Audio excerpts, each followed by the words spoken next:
Everyone remembers who won the Battle of Britain. Almost no one remembers who lost the year after. By the summer of 1941, the Spitfire was untouchable, Britain's symbol of survival, the plane that had broken the Luftwaffe over its own coastline. Then, over the English Channel, something new showed up. It came in faster. It climbed harder. It rolled and dove in ways the Spitfire simply couldn't answer. For nearly a year, British pilots died finding this out the hard way. The man who built it had made a bet every serious engineer in Germany said was wrong, trading the sleek, liquid-cooled engine everyone else was chasing for a thick, air-cooled radial nobody wanted in a fighter. It wasn't the elegant choice. It was the choice built to survive gunfire, bad weather, and rushed mechanics under bombardment. It worked. It won him a war in the sky. It also cost him his company, his country, and eventually, his name. His name was Kurt Tank. He was born Kurt Waldemar Tank on February 24, 1898, in Bromberg, a garrison town then part of the German Empire, today the Polish city of Bydgoszcz. His family had worn a uniform for generations, but never the kind he wanted. His grandfather had ridden as a cavalry sergeant with the Uhlans.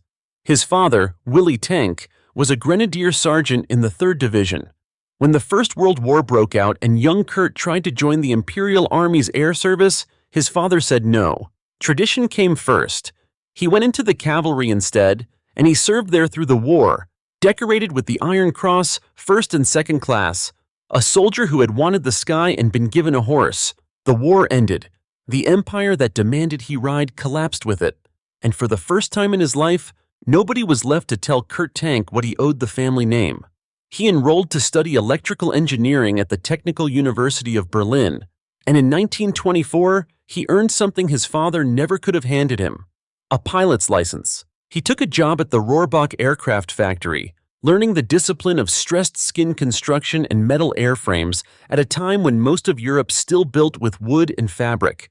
He wasn't just an engineer taking notes at a drafting table. He flew the aircraft himself, tested them himself, felt in his own hands what a good design forgave and what a bad one didn't. Few men who ever ran a fighter program could say that. Tank could, from the very beginning. In 1931, Focke-Wulf put him in charge of its design department. He was 33 years old, and he brought something to that chair his rivals didn't have. He had already crashed enough prototypes to know exactly which mistakes killed pilots and which ones just embarrassed them. By the late 1930s, Germany's air ministry wanted a new fighter, and the industry's answer was almost universal: a sleek, liquid-cooled inline engine, narrow in the nose, built for outright speed. It was the fashionable choice. It was also the fragile one. A single bullet through a coolant line could bleed an inline engine dry in minutes and drop a pilot into the sea. Tank looked at that same requirement and made the unfashionable call. He chose an air-cooled radial engine instead, a thick, blunt cylinder of a power plant that every aerodynamicist in the room considered a step backward. It dragged more. It weighed more. But it didn't need coolant to survive, and a radial engine could absorb a burst of enemy fire in its outer cylinders and keep running long enough to get a pilot home. That was the whole philosophy, stated plainly. Build the fighter for the mechanic patching it under fire and the 19-year-old flying it for the first time, not for the test pilot chasing a speed record in ideal conditions. It was not the elegant solution. It was the one built to survive a war. And in choosing it, Kurt Tank had just picked the one design decision that would define everything that came next. The fighter that would win him a battle for the skies over France, and years later, the very trait that would leave him standing alone when everything else was gone. Focke-Wulf was not the Air Ministry's obvious choice for anything. In the mid-1930s, when the Reich Air Ministry, the RLM, opened a competition for a modern monoplane fighter to arm the rebuilding Luftwaffe, 4 companies were invited to compete, and nobody expected Focke-Wulf to be the one that mattered. Kurt Tank entered a parasol-winged design, the WWII. Arado brought the AR-80, Heinkel brought the HE-112, and a company most of the ministry considered a nuisance, run by a man the ministry's own leadership had tried for years to keep out of military contracts, entered a small, unglamorous fighter called the Bf-109, designed by Willy Messerschmitt. The FW-159 never had a chance. It was outclassed almost immediately and eliminated from the contest alongside the R-80, leaving the real fight between Heinkel's He-112 and Messerschmitt's 109. Both were similar on paper. The 109 carried the edge that mattered, a lighter, tighter airframe built around raw performance. On March 12, 1936, the Air Ministry declared it the winner. The Luftwaffe had its fighter, and Focke-Wulf had lost. Most engineers, handed that result, would have folded the fighter program and moved on to safer contracts. Tank did not. He treated the loss as data. The 109 was fast, and it would clearly be excellent in a straight fight in clean skies over friendly territory. But Tank had already spotted what a lightweight, high-performance airframe gave up to get there. A narrow, twitchy undercarriage that punished pilots on rough ground, a liquid-cooled engine that couldn't take a hit, and a cockpit that left almost no margin for a tired or inexperienced flyer. He didn't try to out-Messerschmitt. He designed the airplane the 109 wasn't. In 1937, Focke-Wulf began work on what it called internally a complement to the Bf-109, not a replacement, a second fighter built on the opposite set of assumptions. Where the 109 chased speed and altitude at the cost of forgiveness, Tank's new design would trade a fraction of that top-end performance for an airframe a green pilot could survive learning on, and a mechanic could repair between sorties without a spare parts miracle. The prototype, powered initially by the BMW 139 Radial, took to the air for the first time on June 1, 1939. It was rough. The tight cowling Tank had designed to cut drag around the wide radial engine ran hot enough in testing to threaten the whole program before it started. A serious, unglamorous problem that took real engineering time to solve, not a dramatic near miss to be waved away. Focke-Wulf switched the power plant to the newer, more powerful BMW 801, which meant redesigning the entire forward fuselage to fit it. It was expensive, it was slow, and it worked. The aircraft that emerged from that redesign, the FW190A1, entered Luftwaffe service in August 1941. It carried 4 20mm cannon and 2 machine guns, wide-track landing gear that finally solved the ground-handling failures that had plagued the 109 since its introduction, and a cockpit built with the kind of visibility and elbow room no German fighter pilot had flown with before. Nobody outside the program was watching for it. The Luftwaffe already had its fighter. The Air Ministry had already made its choice 5 years earlier and made it against Tank. Across the channel, Fighter Command had no reason to think about Focke-Wulf at all. Their attention, reasonably, was on the Bf-109, the aircraft that had fought them to a standstill over Britain the summer before. That was about to change. Because the machine tank had spent 4 years quietly building in the shadow of a competition he'd already lost, was about to fly directly into the one airspace where the Royal Air Force believed it held the advantage, and prove, in a matter of weeks, that it didn't. It began quietly, the way most disasters for the losing side do. In August 1941, FW1900 JAS started flying operational sorties over northern France, running standard patrols across the Channel front the same way Bf-109 units had for over a year. At first, RAF pilots reported an unfamiliar silhouette in the mix, a stubbier nose, a radial engine where they expected an inline, and filed it as a curiosity. Within weeks, it stopped being a curiosity. It became the most dangerous aircraft in the sky. The math was simple and brutal. The RAF's primary frontline fighter at that point was the Spitfire Mark V, the aircraft that had helped save Britain the year before, and the plane every pilot in Fighter Command trusted with their life. Against the new Focke-Wulf, the Spitfire V lost almost every category that mattered. The FW190 was faster in level flight. It climbed harder. It rolled faster than any fighter either Air Force had put in the sky, letting its pilots snap into a turn or reverse direction before a Spitfire pilot could react. It outdove the Spitfire outright, using that heavy radial engine and airframe to simply outrun trouble in a way the lighter British fighter couldn't match. The only place the Spitfire still held an edge was in a tight, sustained turning fight. And German pilots, briefed and disciplined, simply refused to give them that fight. They dove, they struck, and they climbed away before the Spitfire could turn into them. For RAF Fighter Command, This was not an abstract intelligence problem. It was pilots not coming home. Formations that had operated with a reasonable expectation of parity over France were suddenly being picked apart by an aircraft nobody had trained against. The clearest, coldest proof of it came in the first days of June 1942, during raids over northern Belgium. On June 1st, Focke-Wulf pilots shot down 8 Spitfires for the loss of none of their own. The very next day, flying the same kind of mission, they shot down 7 more, again without loss. 15 Spitfires destroyed in 48 hours, and not a single FW-190 lost in return. That is not a skirmish. That is a scoreboard from a war being lost in real time, and every man in fighter command's planning rooms could read it. The British scrambled to respond, because scrambling was the only option available. Engineers rushed stopgap modifications onto the Spitfire 5. Most critically, a fuel injection fix to its carburetor that had long been overdue, letting pilots push into a hard dive or negative G maneuver without the engine choking on itself. A flaw German pilots had been exploiting for months. It helped. It did not close the gap. The Spitfire 5, for all the improvised patches, remained the aircraft that was losing, and every squadron flying it over the Channel front knew it. On the German side, this was not a story about a machine winning battles alone.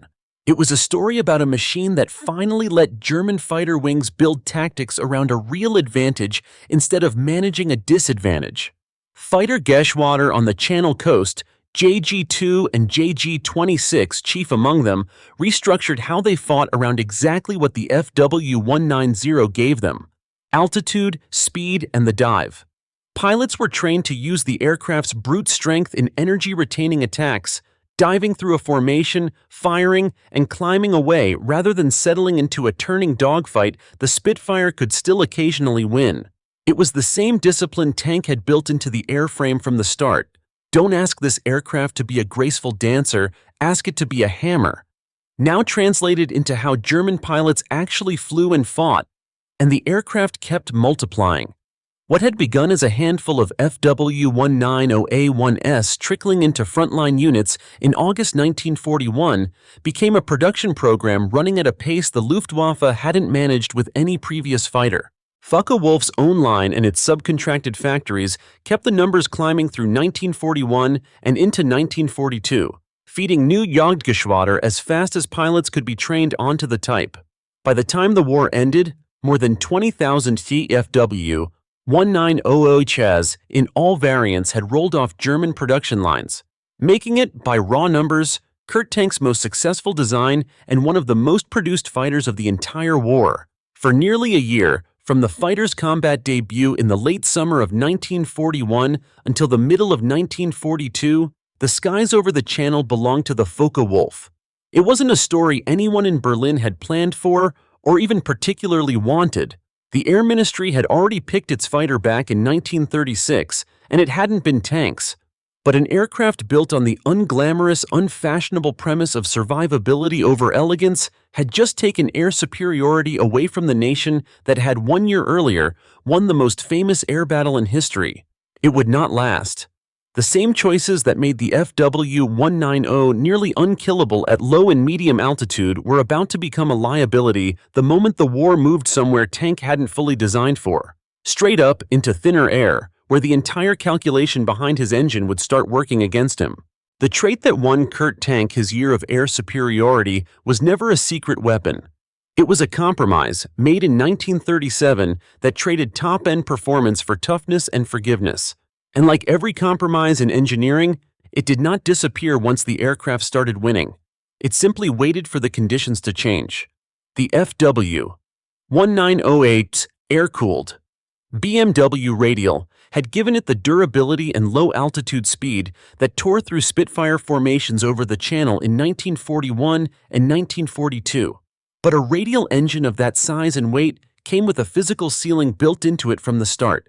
As the air war climbed, as bomber formations began flying higher, as escort fighters began meeting the Luftwaffe at 20,000 feet and beyond, the FW-190's performance began to fall away.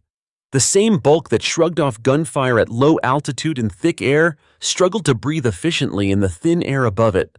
An aircraft that had been nearly untouchable, hugging the channel at a few thousand feet, became a noticeably lesser machine once the fight moved into the stratosphere.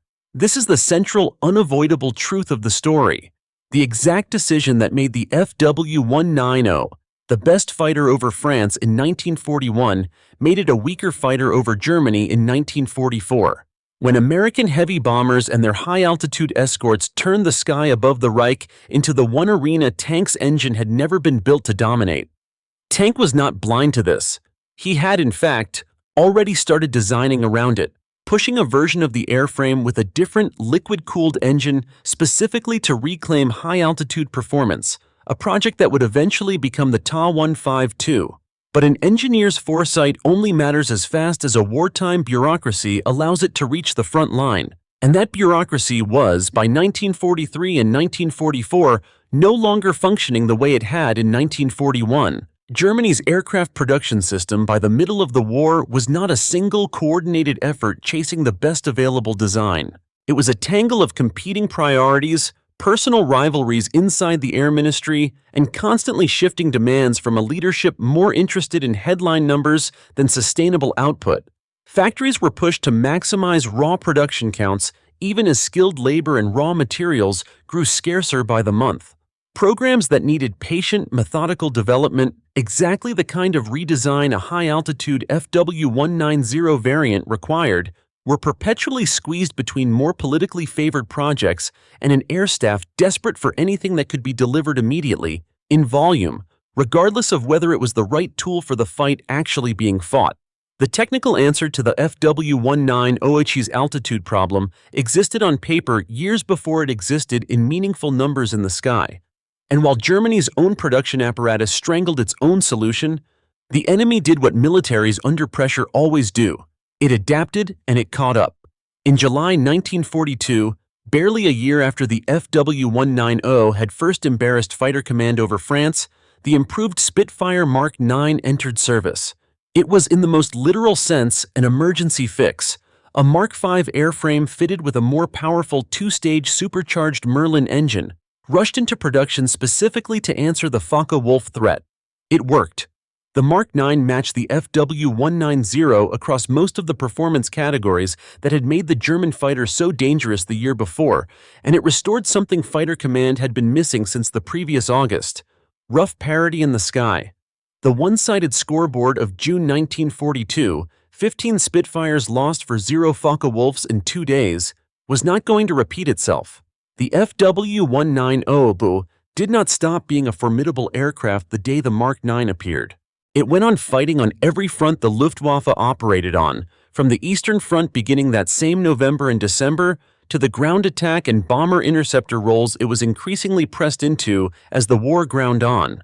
But the specific narrow window in which it had been unambiguously the best fighter in the sky, the window tanks engineering had built and Fighter Command hadn't seen coming, had already closed by the time most of the men flying it even understood why. The design philosophy that had carried Kurt Tank to the top of his profession was, quietly and mathematically, already becoming the reason he would not stay there. If there was a single afternoon when the FW-190's advantage began to visibly slip through Germany's fingers, it came on June 23, 1942, and it came almost by accident. Oberleutnant Armand Faber of Jagdgeschwader 2 was flying a FW-190A3 in combat over southern England, disoriented after a dogfight, exhausted, and running on adrenaline instead of navigation. Looking for what he believed was safety, he lined up on a runway ahead of him and put the aircraft down. It was not a German airfield. It was RAF Pembrey in Wales. Faber taxied to a stop, climbed out of the cockpit of one of the most dangerous fighters in the world, and surrendered it to the Royal Air Force fully intact. For the men who had spent the better part of a year losing pilots to this aircraft without ever having flown one, it was as if the enemy had simply walked up and handed them the answer. British test pilots put the captured FW-190 through its full paces almost immediately. Not estimates, not intelligence guesswork stitched together from combat reports, but direct, hands-on knowledge of exactly what the aircraft could and couldn't do, and exactly how the newly arriving Spitfire Mark IX needed to be flown to beat it. Every tactical advantage German pilots had been quietly exploiting for 10 months, the dive, the roll, the refusal to turn fight, was now written down in a British test report with precise numbers attached. The RAF didn't have to guess how to fight the FW190 anymore. One disoriented pilot, one wrong runway, had given them the whole airplane to study at their leisure.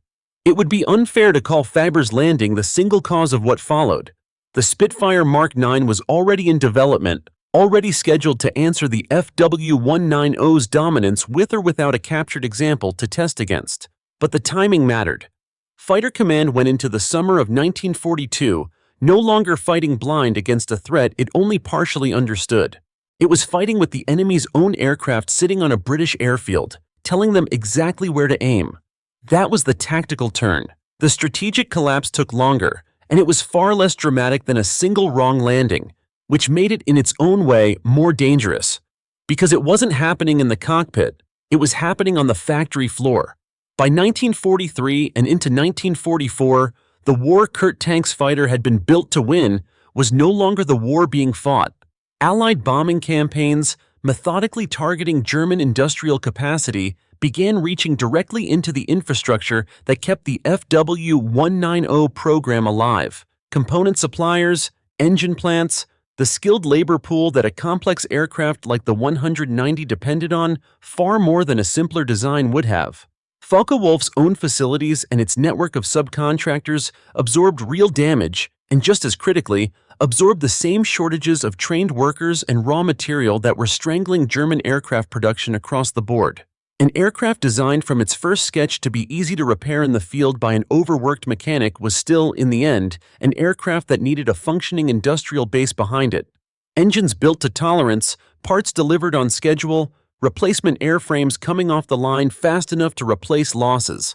That base was disintegrating around it in real time. The irony sat exactly where the story's philosophy had always pointed. Tank had built his fighter to survive damage inflicted on it in the air. He had never had the power to protect the factories that built it, and nothing in his design philosophy could fix a supply chain being bombed into rubble on the ground. Production didn't stop. In fact, raw output numbers were pushed relentlessly upward through 1944, under pressure from a leadership more interested in headline totals than sustainable capability. More airframes rolling off the line even as the trained pilots to fly them and the fuel to train them on grew scarcer by the month.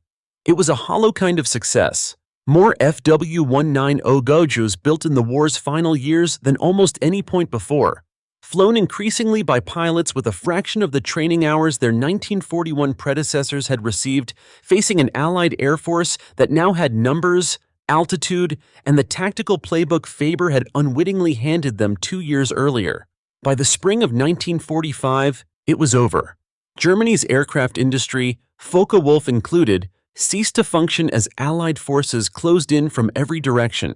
The FW190 in its various forms remained in Luftwaffe service until the very final days of the war, flying, by official record, until the German surrender on May 9, 1945.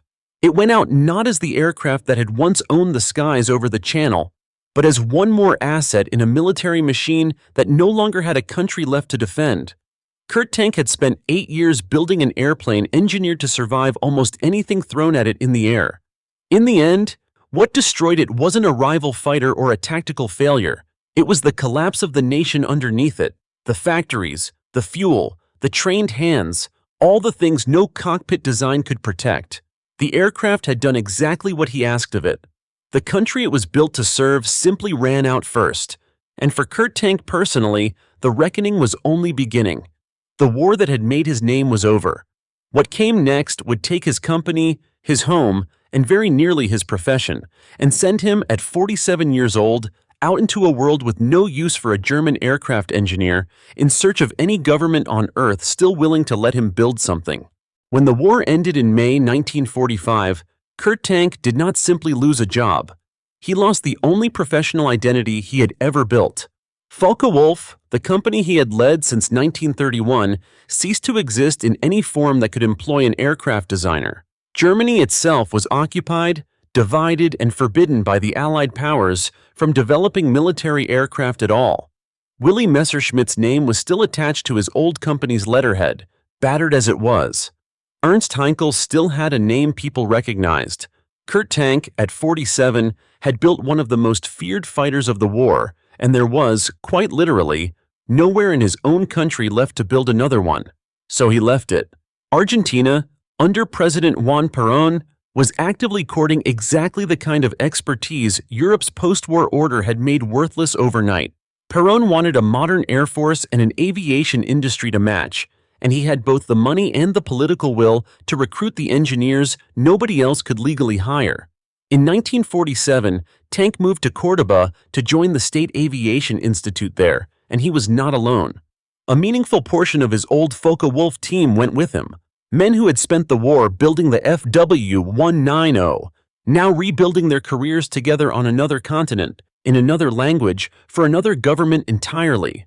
The project Tank led there was the Polkwi II, a jet fighter drawing directly on wartime German research, including design work related to the unbuilt Focke-Wulf Ta-183 that had only reached the mock-up stage before the war ended.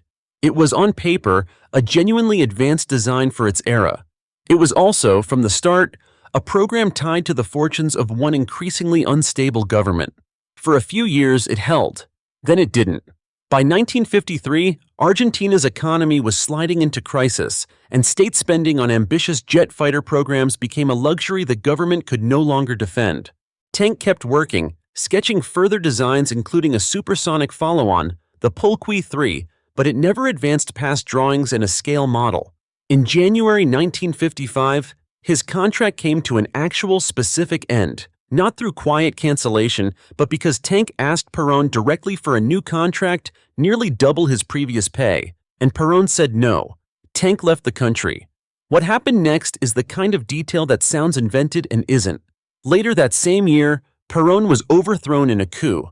The only Polkwi II ever built, the sole finished product of Tank's years of work in Argentina, saw its one moment of real operational use, not defending the government that commissioned it, but flying against it, on the side of the coup that removed Perón from power. The airplane Kurt Tank, designed for one of the most powerful men in Argentina, ended its short service life, helping to end that man's rule. The team scattered. Many of Tank's former Focke-Wulf colleagues emigrated again, this time to the United States, chasing whatever aerospace work post-war America could offer men with their specific, complicated resumes. Tank himself went back to Germany in 1954 and found almost nothing waiting for him. There was still no German aircraft industry to speak of. He was, once again, a highly accomplished engineer with nowhere legitimate to practice his profession. It was in that vacuum that India came calling. Through Germany's own trade attaché in Delhi, Tank was approached on behalf of the Indian government, which was working to build an air force independent of the foreign suppliers it had relied on since independence. He met India's defense minister in Bonn, was flown around Indian aviation facilities including the young Hindustan Aeronautics Limited, and by 1956, he had a new job and a new country. His third since the war had ended, in barely a decade. At HAL in Bangalore, Tank led a design team, again populated partly by former colleagues who followed him from project to project on India's first indigenous jet fighter, the HF-24 Marut. It was an extraordinary vote of confidence from a nation only recently free of colonial rule. Hiring a former Nazi Germany fighter designer to build the aircraft meant to prove India no longer needed to depend on Britain, France, or the United States for its air power. Tank had designed the Marut around high-thrust afterburning turbojets. India could not secure them. The Bristol Orpheus engines that were substituted left the finished aircraft with strong handling, but a thrust-to-weight ratio well short of what Tank had originally drawn on paper. An aircraft that could only nudge past the sound barrier in a shallow dive, not the sustained supersonic performance the original requirement had called for. Even underpowered, it mattered enormously to India. The Marut flew for the first time on June 24, 1961, entered service in 1967, and went on to serve for over 2 decades, flying combat missions in the 1971 war with Pakistan, a record no Argentine project had ever come close to reaching. By the late 1960s, with the Marut in Indian service and his part of the work largely done, Kurt Tank returned once more to a country that finally had something to offer him again, a rebuilt West Germany, where he took a position as a consultant with Messerschmitt Bölkow Blohm, the successor to companies including the very firm that had beaten him in that 1936 fighter competition 30 years earlier. 3 countries, 3 governments, 2 revolutions worth of political upheaval swirling around his work, in Argentina and in Germany both. Kurt Tank had gone from designing the aircraft that took air superiority away from the Royal Air Force to designing fighters for a government that would fall within a decade of hiring him, and then for a newly independent nation halfway around the world that had almost nothing in common with the country he'd been born into. He had, in the truest sense, become an engineer without a permanent home. His genius portable in a way, his name and his citizenship never quite were again. By the time Kurt Tank died on June 5, 1983, in Munich, at the age of 85, the aircraft that made his name was already a museum piece, and the man himself was something close to a footnote outside of specialist circles. A strange fate for someone whose fighter is still ranked by most serious historians of the war among the 2 or 3 best piston-engine combat aircraft ever built. The corporate trail behind him tells its own quiet story of erasure. Focke-Wulf, the company Tank led for 14 years, did not survive the post-war settlement as an independent name in the way some of its wartime rivals did. It was folded, over the following decades, into the same broader consolidation of the West German aerospace industry that eventually produced Messerschmitt Bölkow Blohm, the very company Tank himself went to work for as a consultant in his final working years. There is a specific irony embedded in that fact. The firm whose 1936 fighter beat his own design in open competition and the firm he built afterward to compete with it both ended up folded into the same corporate successor by the time Tank was old enough to consult for it rather than compete against it. Willy Messerschmitt's name survived on aircraft designations well after the war. Hugo Junker's name survived even after the Nazi regime forced him out of his own company. Kurt Tank's name attached to nothing that outlived him in the same way. No surviving firm, no badge, no letterhead. What did survive was the hardware itself, and here the numbers are almost uncomfortably specific about how differently these 2 aircraft are remembered today. More than 50 Spitfires remain airworthy around the world, flying at air shows, appearing in documentaries, kept in the public imagination as a living, working symbol of British wartime survival. Only a handful of WWII Ohus can still fly. The rest exist as static displays, wreck recoveries, and museum restorations. Real aircraft, carefully preserved but grounded, and far rarer in public memory than the number built during the war would ever suggest. An aircraft that outnumbered the Spitfire in production, that had genuinely taken air superiority away from it for the better part of a year, occupies a noticeably smaller place in the popular memory of the air war than the fighter it once outclassed. The Marut fared somewhat better in terms of physical legacy, at least within the country that built it. Examples of the HF-24 are preserved today at the Indian Air Force Museum in New Delhi and at other Indian aviation collections, a tangible permanent reminder that Tank's second act, thousands of miles from the country of his birth, produced a fighter that actually served a nation for over 2 decades and flew in real combat. In India, unlike in Germany, Tank's post-war work has a monument.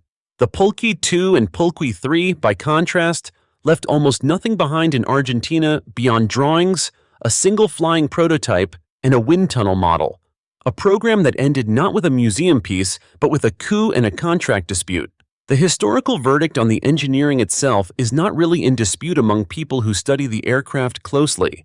The FW-190 is consistently ranked as one of the finest fighter designs to come out of the Second World War, praised specifically for the qualities Tank built into it deliberately from 1937 onward: durability, pilot friendliness, and a level of battlefield toughness that few contemporaries matched. The verdict on the man is more complicated and more quietly sad. Kurt Tank was, by any technical measure, in the same tier as Messerschmitt as an aircraft designer. Arguably the more versatile engineer of the 2, given that he designed a record-setting airliner, a legendary fighter, and a foreign nation's first indigenous jet across 3 different countries and 3 completely different political systems. And yet his name simply does not carry the same public recognition today. Ask a general audience to name Germany's great wartime aircraft designers, and Messerschmitt comes up immediately. Tank, more often than not, does not come up at all. Why one name survived in public memory and the other didn't is not really a mystery once you look at the shape of each man's post-war life. Messerschmitt, battered as his company was, stayed in Germany, stayed attached to a recognizable corporate name, and remained part of a story people could follow in one place. Tank's post-war decade was scattered across 3 continents and 3 governments, none of which he stayed with long enough to become permanently associated with any single flag.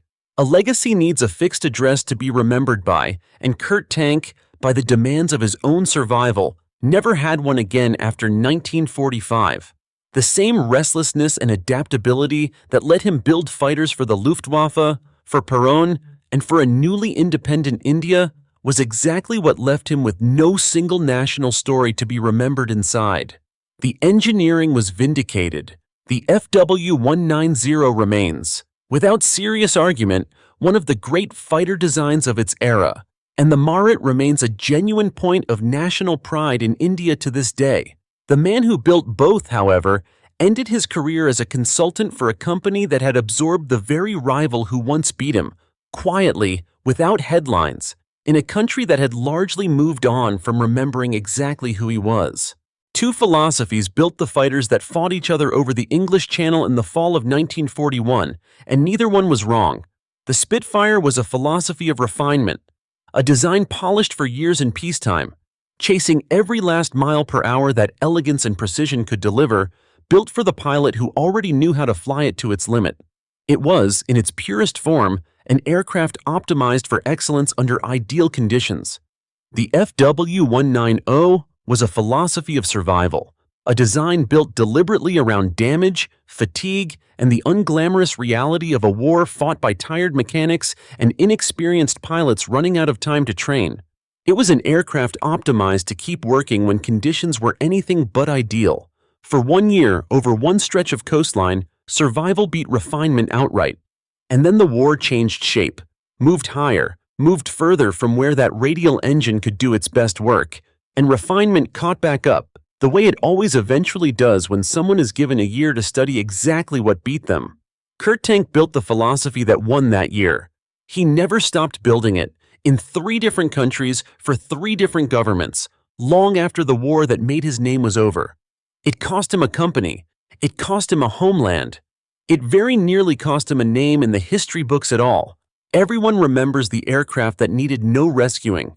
Almost no one remembers the one that had already beaten it, fair and square, the year before. His name was Kurt Tank. It's worth remembering both.